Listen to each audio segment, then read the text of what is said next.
Hey, what's going on? You know who it is. You know what it is. All right, you guys, peep game. All right, man.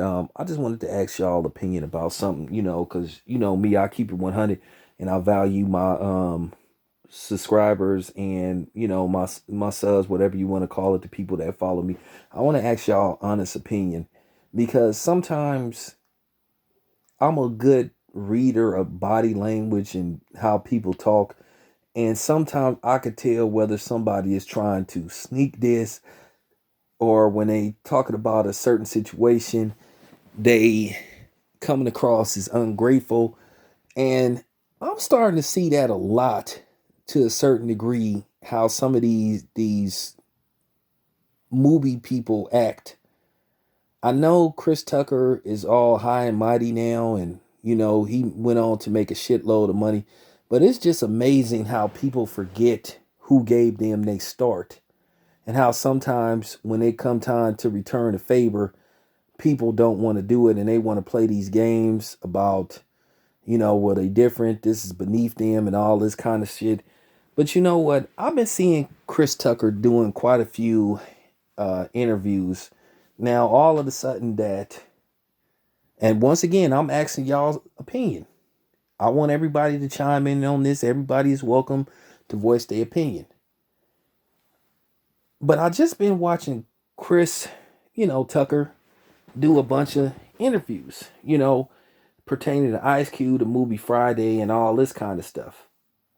Now we didn't heard all these stories about Friday, and we know Friday was a movie that was made on, I think maybe a $6 million budget, and it went on to become a hood classic, a cult classic, just a classic movie. Period. It's a movie that everybody likes.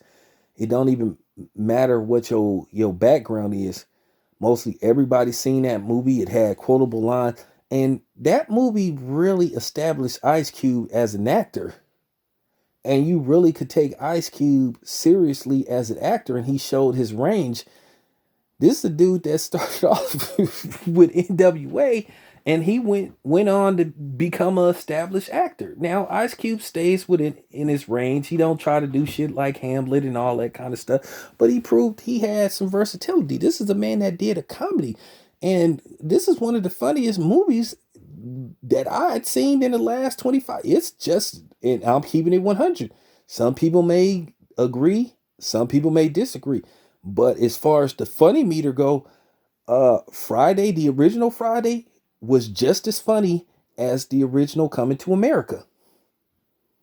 Some people gonna say, "Oh, nah, nah, nah, nah." No, I laughed just as hard watching Friday as I did watching Coming to America. That movie just had quotable. It had so many quotable lines in Friday, and then at the end of the movie, it had some drama to it. It's the same as Coming to America. Eddie Murphy got to have some dramatic scenes, but Ice Cube surprised everybody when he put that movie out. Keep in mind, Ice Cube shot that movie in like a month. And let me tell you how thin the budget was. They couldn't afford to do too many takes, too many cuts and takes. They basically had to get their scenes right. But I'm gonna tell you something. Ice Cube and DJ Pooh, you know, they wrote that movie.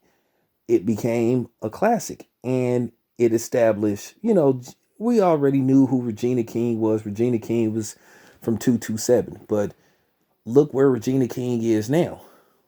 That was like one of her first, big screen movies. And she went on to do quite a few different projects after that. Some stuff I like, some stuff I did. But keep in mind, that was Chris Tucker's big start. And Chris Tucker went on to, you know, do the Rush Hour movies where he made a shitload of money. But I see Chris Tucker doing some interviews sometimes. And when he talks on why he passed on next Friday and the Friday after next, to a certain degree he come across as ungrateful. To a certain degree he complains to a certain degree and makes fun. Well, I only got paid $10,000. Well, guess what, Chris? that $10,000 led to that 20 million that you got for Rush Hour. And I know that Rush Hour was Chris Tucker's big chance, but from what I heard, Chris Tucker could have did Rush Hour and the sequel to Friday. And from what Ice Cube said, Ice Cube called him. He said he had the script for the sequel, and Chris Tucker just flat out said he didn't want to do it. Because I remember Ice Cube talked about it, and Cube said, well, he hung up the phone, and he said he really didn't speak to Chris Tucker afterwards. But I hear Chris Tucker a lot of times talk about how much he made. And he talking like he was just some established, stage actor, or he was in the same category with Sidney Poitier or something. Like he did Ice Cube a favor when it's really the other way around. Most of us didn't even know who Chris Tucker was, except for that guy who was on Def Comedy Jam, and he was a comedian out of the ATL. And it just kind of like trips me out what Ice Cube did for a lot of people. Look what Lisa Ray did to him. And she went on, and I'm gonna talk about her in another video, how she went on another media outlet basically making excuses for her not having Ice Cube's back. And the way she explained what happened with Ice Cube when he went on Fox Soul, which is a app, or basically, it's an app that nobody watches. Who's subscribed to Fox Soul? Yeah, there you go.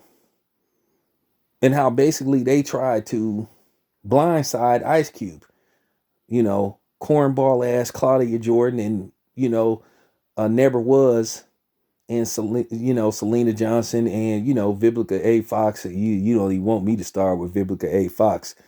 Some of the shit that I heard she did, So I mean, I'm just gonna leave it at that. But I just listen to Chris Tucker, and he just come across as a dude that's just like kind of like ungrateful. It's just amazing how some niggas act, how they get too big for their bridges. All of a sudden they just, oh well. Like I said, man, if people wouldn't have seen you in Friday, you wouldn't have got a chance to do Rush Hour. But, and Chris Tucker, one of the reasons why, last